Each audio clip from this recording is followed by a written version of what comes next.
So we started last day with day one notes. We looked at the multiplying rules and we did the multiplying questions on there. So remember the way multiplying works? The rule for exponents, when we multiply, we add the exponents together. For example, on something like this, all right, you combine the two x's together. Here we have a 2, there we have a 3, so 2 plus 3, so the x gets exponent 5. Here the y has an imaginary 1, the y has a 2 there, so 1 and 2 makes 3. And the coefficients, you just multiply. -2 and -3 makes 6. Right? So we did that. That's the main rule for everything, right? And you guys did the assignment. So today we're looking at dividing, right? So we're going to go back to our exponent rules, right? Right, so underneath here, let's see if we can remind you of the exponent rules. If we go x5 divided by x cubed, the bases are the same, so we can combine those two x's to make a single x. The question is, what is the exponent for that single x? What do we do with exponents? If multiplying, we add those exponents together. What do we do when we divide? Subtract. Subtract. So we go 5 minus 3. So we go 5 minus 3 is 2. So, yeah, exact same thing we did in September. Except for without numbers, we have letters now. That's all it is, right? And if you did the extending back in September, October, I had these kind of questions in the extending stuff too. All right. So now, here's the thing. In this chapter, just like with multiplying, we have numbers involved in front of it. So we have the coefficients. So often, it's easier to do these questions not in this format. So if you're given a division question like this, it's usually easier if we convert it to make it look like a fraction. Right? So on this one, it doesn't really matter. So if I wanted to write this one as a fraction, remember to the left is your numerator, to the right is your denominator. As a fraction, this would be x5 over x cubed like this. Right? And you go, okay, fraction line just means dividing. And you go, so end up the same answer. The base stays the same. And we go 5 minus 3 is 2. Okay. So, but when we write it as a fraction, when things get more complicated, it's easier to see what's on the top, what's on the bottom, and how to simplify numbers. Right? So, for example, so let's write down the rule here. We use the exponent rule, which says we subtract the exponents. Okay, so let's increase the difficulty just slightly. So let's go here and let's do another question here. Let's go 6x 4y squared divided by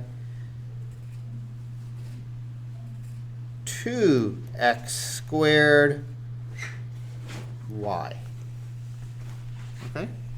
So now, in this format, I think it personally looks a little bit more difficult to execute. So I suggest just converting as a fraction. If you're given this format, convert it as a fraction. So the one on the left goes to the top, that's the numerator. One on the right goes into the denominator. So we convert it that way. So I'm going to rewrite the question like this. And we're going to use the same philosophy we did with multiplying. Okay? We're going to combine each of the letters together, variables, y's with y's, the x's with the x's, and then coefficients with the coefficients, and just follow the appropriate rules. So, if this was a fractions question back from unit 2, we have a 6 on the top and a 2 on the bottom. The question would have been simplify this fraction. You go, can the 2 fit into the 6, or is there a number that can fit into both? Is there anything? Can we simplify 6 over 2? Yeah, Caleb? Yeah. What would it be?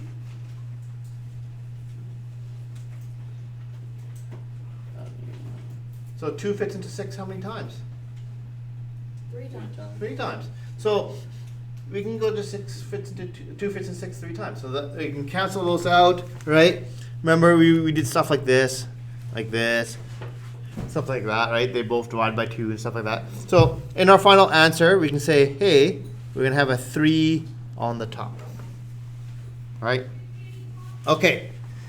Then we go for our x's together. We have an x here and an x there. Okay. We have x4 on the top, x2 on the bottom. So we have 2 x's, so we're going to combine together. And we have x we're going to write. What should the exponent for the x be? 2, because we would subtract. 4 minus 2 is 2. Okay. Then we look at our y's. Y here and a y here. We combine our y's together. What should the exponent for the y be? 1. 2 minus 1, 1. Okay? 1, and remember, you can put the 1 there, but I suggest not showing the 1. Right? That's the cleaner way of showing it. If you put a 1 there, it doesn't matter.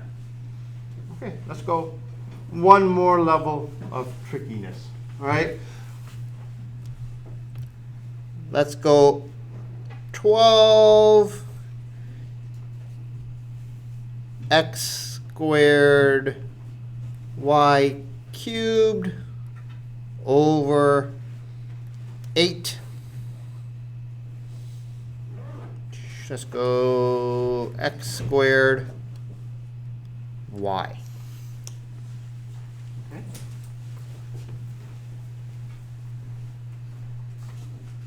So we're going to combine what we can and simplify as much as we can. So focus on things that are the same. So the first thing we're going to do is focus on our coefficients. 12 and 8. Can we make this fraction smaller? Can 8 fit into 12? No, that doesn't work. But can we reduce that fraction? Divide by 4? We can divide by 4 on both of them. So if we divide by 4 on the top, we get a 3. And we divide by 4 on the bottom, we get a 2. So our final answer this time is we're going to have a 4 on the top. Sorry, not a 4 on the top. 12 divided by 4 is 3. So a 3 on the top and a 2 on the bottom. So we divide each one of those by 4. Right? We're just simplifying that fraction. Okay? So, just like you did in grade 8, right? You did it in grade 9 a couple of months ago, right? Simplify those fractions. Next up is, let's look at the x. No, it's just x. Right? We have an x squared on the top, an x squared on the bottom. We combine those x's together. What should the exponent for the x be? 4. Nothing. Wait, 2. Nothing. We're subtracting. 2 minus 2 is nothing, because it is 0, right? So now it's just normal x.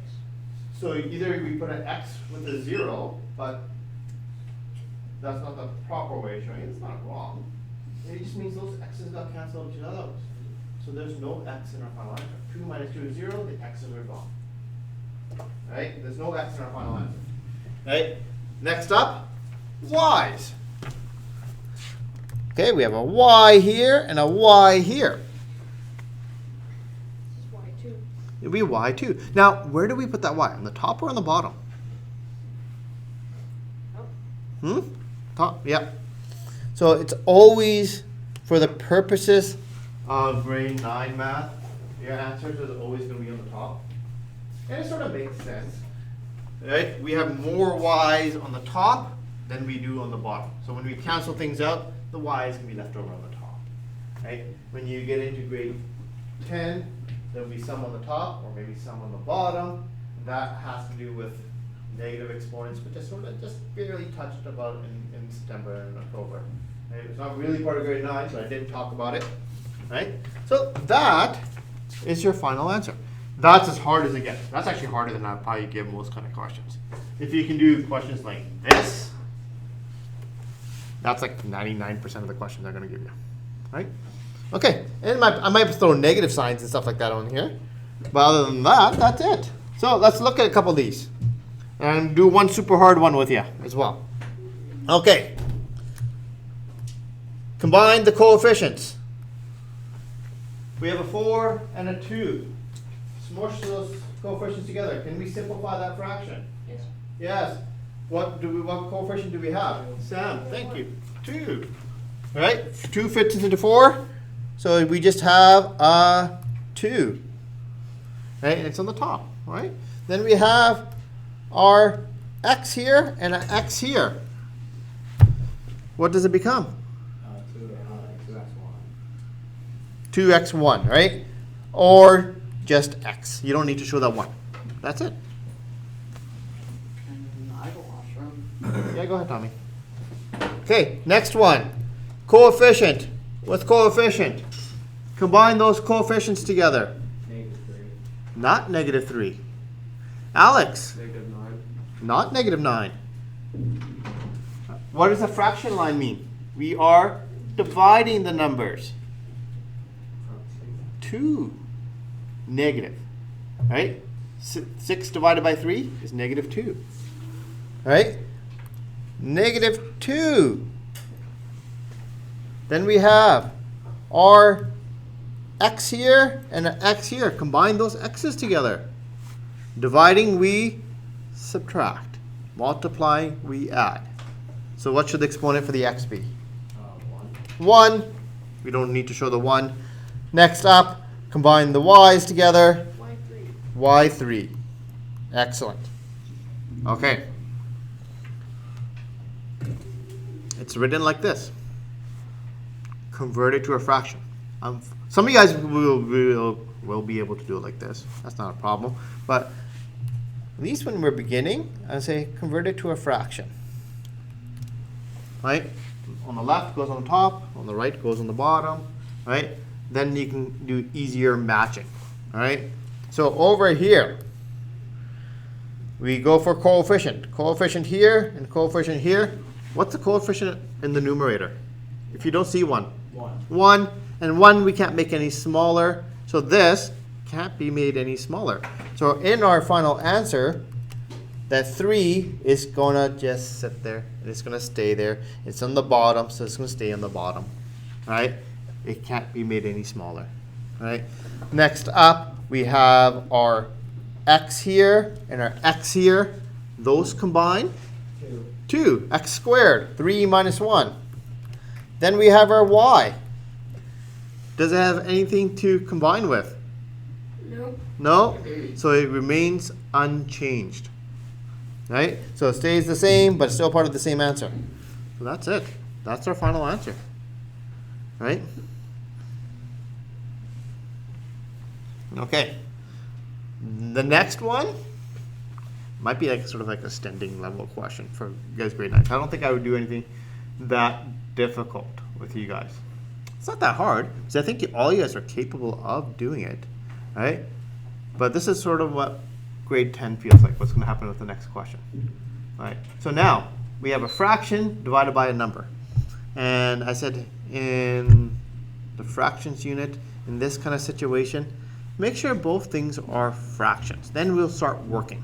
So with this question here, we want to make this look like a fraction and this look like a fraction, and we'll get going from here. So if you have something off to the side, it just means it's part of the numerator. So I'm going to rewrite this so it's part of the numerator. We have 1x cubed over 2 like this. Then we have the divide sign like this. And we have 3x squared. That's not a fraction. So we need to make it a fraction. We give it a little invisible 1 denominator.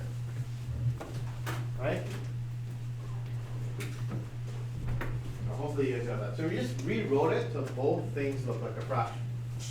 So now we're going to combine exponent laws with fractions with polynomials. So we're combining 3 things all together at once, and that's sort of what happens in grade 10. Grade 10 is not. The hard part of grade 10 is you're doing lots of little things all at once. Right?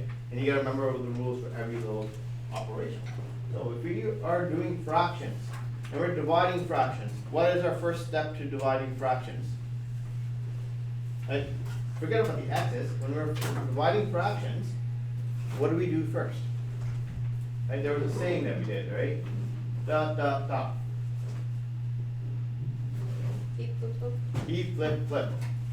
Keep the first question, the first term, change it to a multiplication, flip the second one, right? It's a fraction question, it's a division question, so the rules for fractions is not gonna change. It's still gonna be the same thing, right? So keep the first one, 1x cubed over 2, right? Flip, flip. Division changes to a multiplication, 1 over 3x squared. Right? Now, when we are doing multiplication questions with fractions, and I said, hey, I want you to simplify first, right? Technically, you can do that here, but I'm asking you probably to skip that step for now. All right, I'm going to go back to the grade 8 way. So the grade 8 way is when we multiply the tops together, we multiply the bottoms together, then we simplify. All right? So, if we have this, and we want to create our new fractions, our fraction rules are, we multiply this and this together. That is our new numerator. 1 times 1x cubed. What do we get? 1x cubed. 1 times anything. It doesn't change. It stays the same. 1x cubed. Then we do the denominator. 2 times this.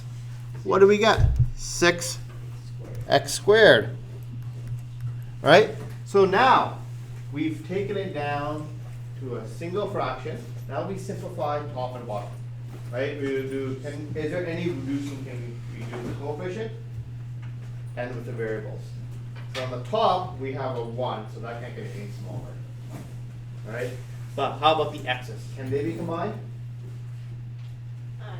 Yep. And what do we do with those x's? Add, subtract the exponents. What do we do? All right? So this x and this x need to be combined. It's X. Just x. Yeah. 3 minus 2 is 1. So on the top, we're going to have 1x, because 3 minus 2 is 1. And the bottom, we have that 6 sitting there. Now, technically, that one coefficient we don't need to show. So the answer would be like just x over 6, right? And that'll be it, right? I'm not going to give you, like, this is like going above and beyond. So if you're feeling kind of overwhelmed with this question, don't too worry about it. If you're looking at this, like, I got this, that means you're doing very well for this chapter. You're doing very well for grade 9. All right, so we're going to stop right there.